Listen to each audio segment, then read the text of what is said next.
시어머니가 돌아가신 날 남편이 웃고 있었어요. 처음엔 저희도 믿을 수 없었습니다.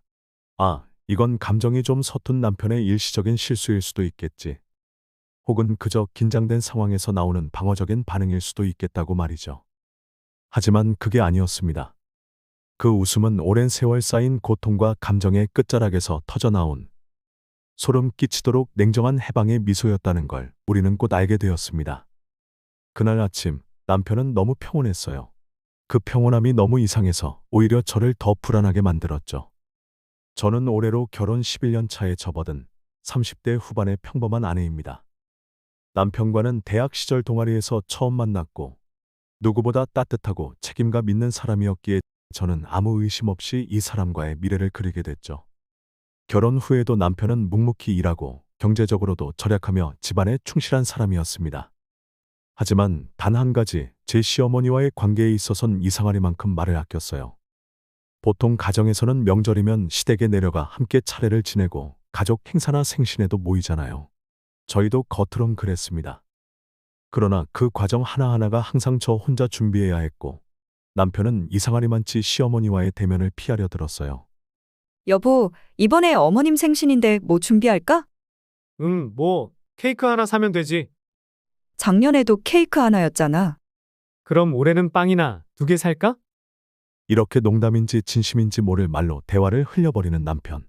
처음엔 그저 무뚝뚝한 사람이라 생각했어요. 하지만 해마다 반복되는 무관심, 연락을 피하고 눈을 마주치지 않는 그 태도는 단순히 서먹함이나 불편함 이상의 뭔가가 있다는 걸 느끼게 만들었습니다. 시어머니는 겉으로 보기엔 참 온화한 분이었습니다. 교회에 나가시고 이웃과도 인사 잘하고 명절 때마다 정성스레 음식을 준비하시던 그런 분이었어요. 하지만 동시에 어딘지 모르게 차가운 느낌도 있었습니다. 늘 단정하게 정돈된 말투와 표정, 그리고 조용한 압박감. 제가 뭔가 잘못하기라도 하면 말은 하지 않으셔도 눈빛만으로도 제 잘못을 짚어내는 분이었어요. 남편은 그런 어머니와 단둘이 있는 걸 극도로 꺼렸습니다. 처음엔 제가 함께 중재하려 했죠. 여보, 어머님이랑 둘이서 대화도 좀 나누고 그래. 당신이 너무 피하니까 오히려 어머님이 서운해하시잖아. 나중에 얘기하자. 늘 그랬습니다. 나중에. 하지만 그 나중은 한 번도 오지 않았죠. 그렇게 몇 년이 지나고 시어머니의 건강에 이상이 생겼습니다. 고혈압과 당뇨, 무릎 관절염까지 복합적으로 오면서 점점 움직이기 힘들어지셨고 결국엔 요양병원에 입원하게 되셨어요. 처음 몇 번은 저와 남편이 함께 병문안을 갔지만 어느 순간부터 남편은 저 혼자 다녀오라고 말했죠. 나 요즘 회사 일도 바쁘고 병원 가면 오히려 엄마가 더 스트레스 받을 거야. 그래도 어머님 병실에 혼자 누워 계시는데 아들 얼굴 보면 힘나시지 않겠어? 그런 거 없어. 오히려 내가 가면 그 사람 더 화내. 그 사람. 순간 저는 그 단어 선택에 멍해졌습니다. 어머니를 그 사람이라고 부르는 아들. 이건 단순한 거리감이 아니었습니다. 무언가 뿌리 깊은 분노와 단절의 감정이 느껴졌어요. 그러던 어느 날 새벽 병원에서 전화가 왔습니다. 시어머니가 위독하다는 연락이었죠. 저는 벌떡 일어나 남편을 깨웠습니다. 여보, 병원에서 전화 왔어. 어머님 위독하시대. 남편은 침대에서 천천히 몸을 일으켰습니다. 그리 놀라는 표정도 급하게 움직이는 것도 없이 그냥 아주 평온하게. 그래? 결국 오셨네. 그 순간 저는 등골이 서늘해졌습니다. 결국 오셨네. 무슨 말이지? 누가 오신다는 거지? 곧장 병원으로 향하는 차 안. 저는 무언가 이상한 느낌을 떨칠 수 없었어요. 그런데 그 느낌은 병원에 도착하자마자 확신으로 바뀌게 되죠. 의료진은 마지막 조치를 취하고 있었습니다. 모두가 허둥지둥하며 슬퍼하고 있을 때 남편은 조용히 벽에 기대어 아주 미세하게 그러나 분명히 웃고 있었습니다. 고개를 숙이고 있었지만 그의 입꼬리는 분명히 올라가 있었어요. 그 순간 저는 직감했어요. 이건 그냥 단순한 감정의 문제가 아니라는 걸. 이 웃음은 너무 낯설고 차가우며 오랜 시간 억눌린 어떤 것의 해방처럼 느껴졌습니다. 그리고 그 해방의 시작은 이제 막 끝이 난 한 생명과 정확히 맞닿아 있었습니다. 결정적인 건 장례 3일째 되는 날 밤이었습니다. 남편과 남동생이 조용히 복도에서 나누는 대화를 우연히 듣게 되었죠. 문상객을 배웅하러 나왔다가 마주친 그 둘은 누가 듣고 있을 거라곤 전혀 생각하지 않은 듯 속삭이듯 말하고 있었습니다. 이제 됐다, 그치? 이제 진짜 끝났네. 엄마 목소리, 이제 다시는 안 들어도 되잖아. 그 말이 귓가에 계속 맴돌았습니다. 물론 그들도 슬픔의 방식이 다를 수 있고 힘들었던 관계에서 오는 복잡한 감정일 수 있다 생각하려 했죠. 하지만 어쩐지 제 마음은 가라앉지 않았습니다. 그날 밤 장례식을 마치고 집에 돌아온 저는 무언가에 홀린 듯 안방 서랍을 뒤적이기 시작했어요. 평소 남편이 누구에게도 보여주지 않던 책상 서랍 깊숙이 넣어놨던 오래된 작은 상자가 있었습니다. 예전부터 저 상자에 뭔가 있는 것 같다는 생각은 했지만 남편의 사적인 공간이라 건드리지 않았었죠. 그런데 그날 밤엔 이상하게도 그 상자를 꼭 열어봐야겠다는 생각이 들었습니다. 그리고 그 안에서 한 권의 낡은 노트를 발견했습니다.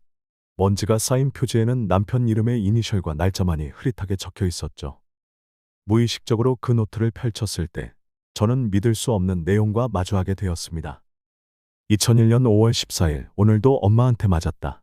이유는 모르겠지만 아침밥이 짜다고 해서 밥상을 엎었다. 아빠는 아무 말도 안 했다. 2005년 12월 1일, 손등이 부었다.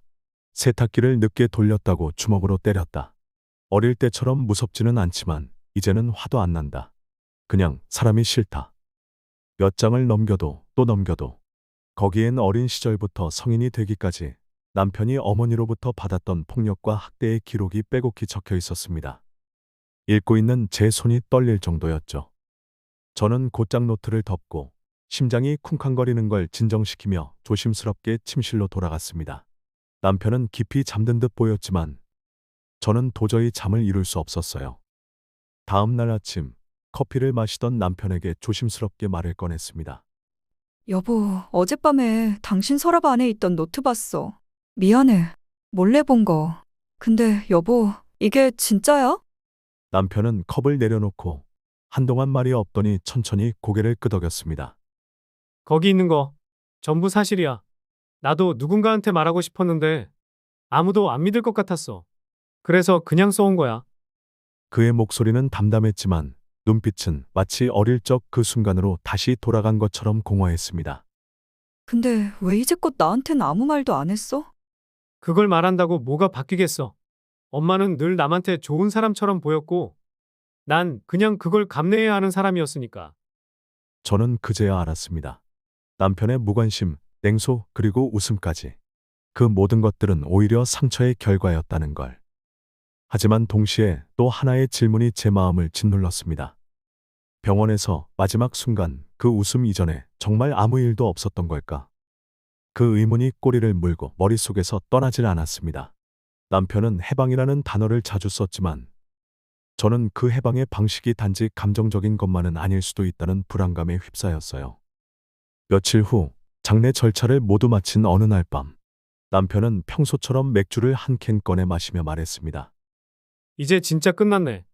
이상하게 숨이 쉬어져. 저는 조심스럽게 말을 꺼냈습니다.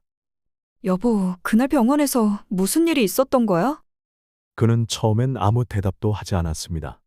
대신 눈을 감은 채 조용히 숨을 내쉬더니 이내 낮고 무거운 목소리로 말을 시작했죠.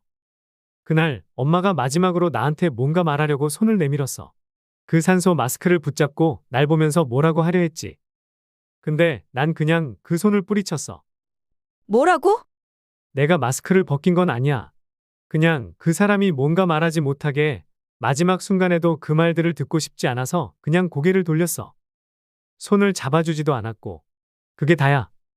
저는 아무 말도 할 수 없었습니다. 분명 그는 물리적인 해를 가한 건 아니었어요. 하지만 마지막 순간 어쩌면 누군가에게는 가장 절실한 시간이었을 그 찰나에 그는 모든 감정을 닫아버렸습니다. 혹시 후회해? 남편은 쓴웃음을 지었습니다. 그날 이후 단 하루도 후회한 적 없어. 오히려 너무 늦게 끝났다고 생각했어. 내가 초등학생일 땐 왜 죽지 않냐고 기도한 적도 있었어. 저는 그 자리에서 눈물이 났습니다. 그가 감내했던 시간이 너무 길고 너무 어두웠기에 지금의 이 사람이 된 거겠죠. 하지만 동시에 그 어두움 속에서 그는 인간으로서의 따뜻함을 일부 포기하게 되었던 건 아닐까. 며칠 후 신우이와 단둘이 있게 된 자리에서 저는 조심스럽게 남편의 어린 시절 이야기를 꺼냈습니다. 그녀는 한참을 말없이 있다가 조용히 털어놓기 시작했죠. 나도 맞았어. 근데 오빠는 더 심했어. 아빠도 그걸 알면서도 모른 척했어. 오빠가 10살 때 엄마가 뺨을 때리다가 코피가 나니까 그냥 수건 던져주고 말더라. 그런 일이 있었구나. 사람들은 엄마가 좋은 분이라고 생각했지. 봉사도 하고 교회도 다니고 이웃들한텐 친절했으니까. 근데 집안에선 달랐어. 완전히 딴 사람이었어. 그녀는 눈가가 붉어진 채 말을 이었습니다. 오빠는 중학생 때부터 항상 일기 썼어. 그게 유일하게 자신을 보호하는 방법이었대. 언젠가는 누군가가 자기를 이해해줄 날이 올지도 모른다고. 그 순간 저는 그 일기의 무게를 다시 떠올렸습니다. 단지 과거의 기록이 아닌 그 아이가 살아남기 위해 스스로에게 썼던 편지들이었겠죠. 남편은 시어머니의 죽음으로 자유로워졌을지도 모릅니다. 하지만 저는 그 웃음 뒤에 감춰진 삶의 그림자를 보는 순간 우리가 겪어온 결혼 생활도 완전히 다른 빛으로 보이기 시작했어요. 그리고 진실은 끝이 아니었습니다. 그날 병원에 있었던 간호사 한 명이 남편과 마지막 대화를 나눈 적이 있다고 병원 쪽에서 전화가 왔습니다.